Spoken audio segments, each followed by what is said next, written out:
Hello everyone, it's Shane Kanto, your Wasteland reviewer, and I'm here to review The Kingsman, which is finally released after like 2+ years of 8 release dates or something crazy like that. And Matthew Vaughn has returned to the franchise that kind of really beefed up his credibility as a director. He had produced a whole lot and up to this point. And with this particular film, it kind of feels like a Kingsman movie. Kind of feels like a movie that they kind of threw the Kingsman into. Because this is a prequel, and it takes place during World War I, and this is like the birth of the Kingsman service. And it's balancing act, like this forging of the Kingsman and this father-son drama, and also World War I, and honestly kind of felt like League of Extraordinary Gentlemen's kind of story. It's like, and it's just, there's like this evil council of interlocking spies who are going to bring the world down, and we want to destroy England because what they did to Scotland. And it's just like, okay, really, Scottish guy? And you have the action, which is absolutely fantastic. You know, there's 3 particular action sequences in this film. Like, there's one which gets really weird and creepy with Rasputin, and then it kicks into an amazing knife sword fight to some classic music, and it's just like, really, like, that's the moment where this movie turned into a Kingsman movie. And it's just like, yes, this is what I've been waiting for. And it's like halfway through a 2-hour and 10-minute movie, and you get that big set piece. There's one, because like this like feels very episodic and choppy and bouncing between all kinds of things, and you have our young lead in the film going off the fight in World War I, and there's a really intense fight.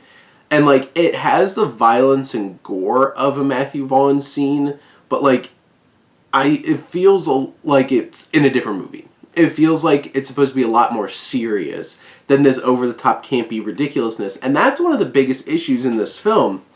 But you have the big finale, too, which feels like a Kingsman finale. There's some really awesome, like, shots of, like, from the sword hilt of a sword fight. But the tone, you have this serious war drama film, and then you have Kingsman tone, which is ridiculous, over the top, campy, and satirical and campy, and it's just like, this doesn't mesh very well. And then pacing wise, there's a lot of, for 2 hours and 10 minutes, there's just a lot of choppiness and a lot of awkwardness in threading through all of these ideas and storylines, and the storytelling, you never know where this is actually going. That's the tricky thing, and like, not in like a good way where it's like, oh, what's gonna happen next? You're just like, what's the point of this movie? And trying to figure out like where this film's going, and it takes until the second half for you to really get a sense of like your bearings of like what this film's really supposed to be about. And you have these 2 conflicting and awkward stories, but you do feel connected enough to it, because like you have these deep, important themes of duty and pacifism, and where's that line? And I feel like the film does a fine job in terms of conveying them, because at the center you have the Oxford family.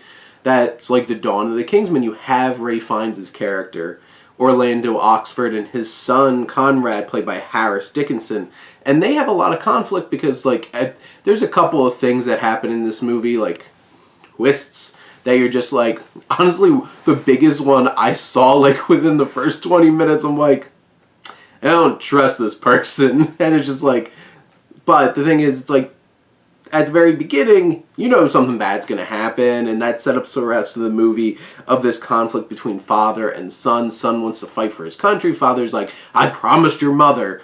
And all of those kinds of back and forths. But like, Ralph Fiennes gives a really fine job. Dickinson, I think, is fine.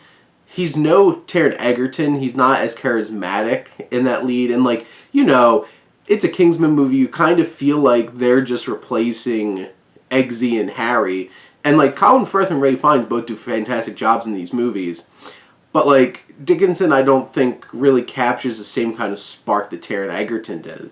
And you have Arterton and Hounsou, who are these supporting characters, and they're a lot of fun. They have their moments.